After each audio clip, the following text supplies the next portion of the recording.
Bismillahirrahmanirrahim. Assalamualaikum warahmatullahi wabarakatuh.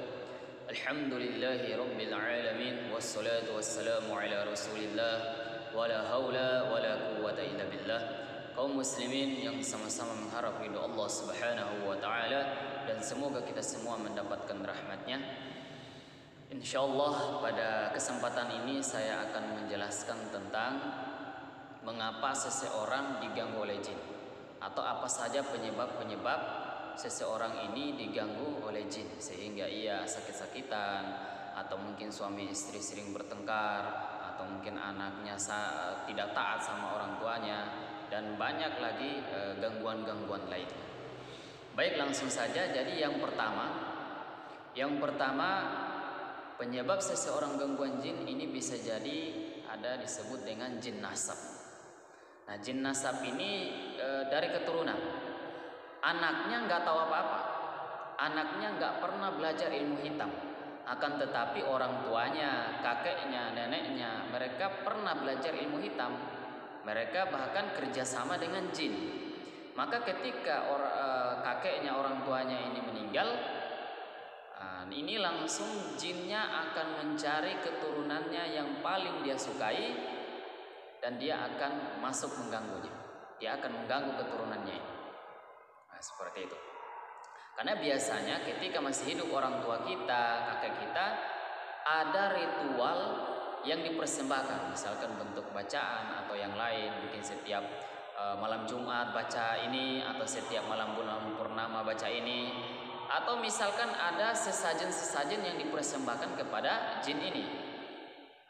Dan ketika orang tua kita atau kakek nenek kita meninggal, ini nggak ada lagi sesajen yang dipersembahkan kepada jin, sehingga nanti jinnya ini akan masuk mengganggu kepada keturunannya. Kenapa? Karena dahulu orang tuanya itu mereka ada kerjasama, ada perjanjian dengan bangsa jin. Maka ini ketika mereka meninggal akan masuk mengganggu keturunannya. Seperti itu. Jadi penyebab pertama karena jin nasab. Yang kedua, jin itu sendiri yang mengganggu manusia. Memang ada jin yang suka sama manusia, ada. Bisa jadi dia suka sama laki-laki, atau bisa jadi dia suka sama perempuan. Ini bisa jadi memang jin sendiri yang mengganggu. Atau bisa jadi dia mengganggu, jin itu mengganggu manusia tapi ada penyebabnya. Misalkan contoh, ketika malam kita buang air panas sembarangan, nggak baca bismillah, kemudian tiba-tiba mengenai jin, maka jin itu langsung marah. Apalagi kita nggak baca bismillah, dia akan marah dan dia akan mengganggu siapa yang membuang air panas itu. Atau misalkan kita menebang pohon tanpa baca bismillah, kita nggak baca bismillah, sedangkan di pohon itu rumahnya jin. Maka ketika kita tebang nggak baca bismillah, mereka marah dan akhirnya yang menebangnya itu akan diganggu. Kalau yang menebang pohon ini ketika hendak mau diganggu jin, mungkin dia masih dilindungi Allah, bisa jadi dia nggak bisa diganggu oleh jin, tapi ini bisa, jinnya ini bisa langsung mengganggu kemana? Ke istrinya, atau ke anaknya, atau ke cucunya. Ini bisa jadi seperti ini. Nah, jadi bisa jadi jin itu mengganggu sendiri atau ada penyebabnya. Kemudian yang ketiga, kenapa seseorang ini diganggu oleh jin? Karena dia sendiri yang mencarinya, karena memang tingkah laku dia. Kenapa? Mungkin dia pengen kebal, bisa melihat yang goib, ya, atau mungkin dia pengen cepat kaya, atau mungkin dia pengen jualannya ini laris, jualannya ini cepat laku, banyak yang datang membeli di tokonya. Maka kemudian akhirnya dia pergi ke dukun, belajar ilmu hitam, atau minta jimat-jimat, disimpanlah di tokonya, atau mungkin dia sendiri yang belajar ilmu hitam. Nah, ini dia sendiri yang mencarinya, sehingga ketika dia udah memegang jimat, udah belajar ilmu hitam, maka dia dengan mudah jin itu mengganggunya. Awal-awalnya mungkin belum diganggu, tapi suatu saat nanti, nah itu pasti dia akan diganggu oleh jin. Seperti itu. Kemudian penyebab berikutnya apa? Penyebab berikutnya ini bisa berasal dari rumah. Ya, dari rumah. Misalkan rumah tempat tinggal kita, jarang kita membaca Al-Quran di situ. Nggak pernah terdengar bacaan Al-Quran. Nah ini jin paling suka. Akhirnya jin masuk tinggal di situ, nyaman dia.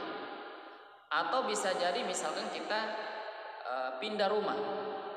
Awalnya kita di rumah sebelumnya nyaman-nyaman saja, nggak ada penyakit, ya, nggak ada yang sakit-sakitan. Oh kok kenapa kita pindah di rumah berikutnya mulai sakit-sakitan, suami istri sering bertengkar, anak nggak taat sama orang tuanya. Ini bisa jadi memang di rumah itu sudah ada jin. Di rumah itu sudah ada jin. Nah, ini biasanya kenapa jin memang sudah ada di rumah itu? Ini memang bisa jadi dia sendiri yang masuk, tinggal di situ. Atau bisa jadi ketika pembangunan rumah itu sudah ada kesyirikan di dalamnya.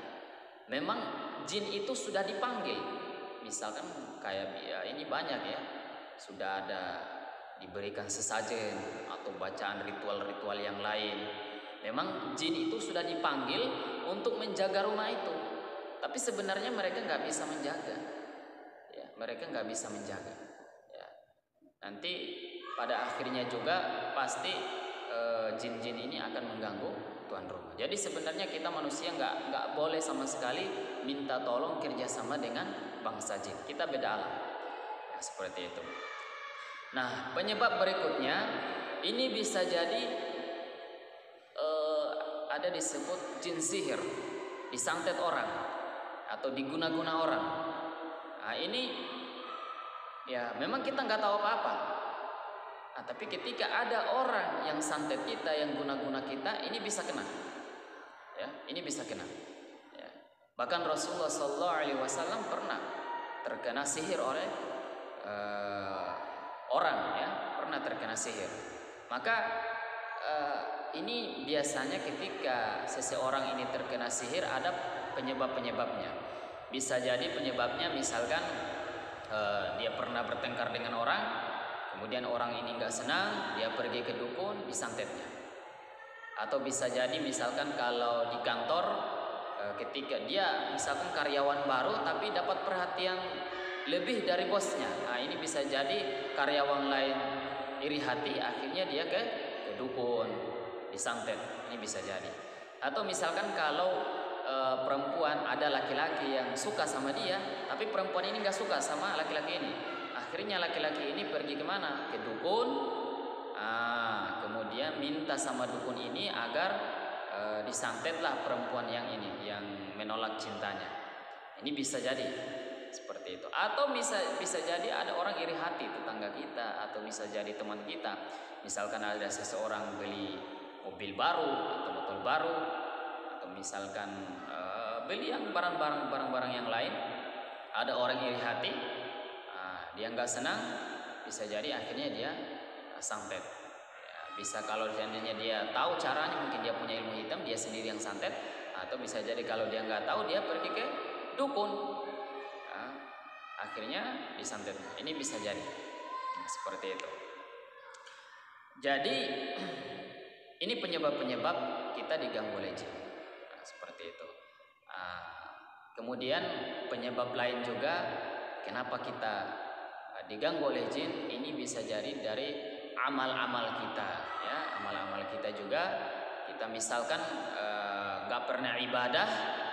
Ini orang yang nggak pernah ibadah itu gampang sekali diganggu oleh jin.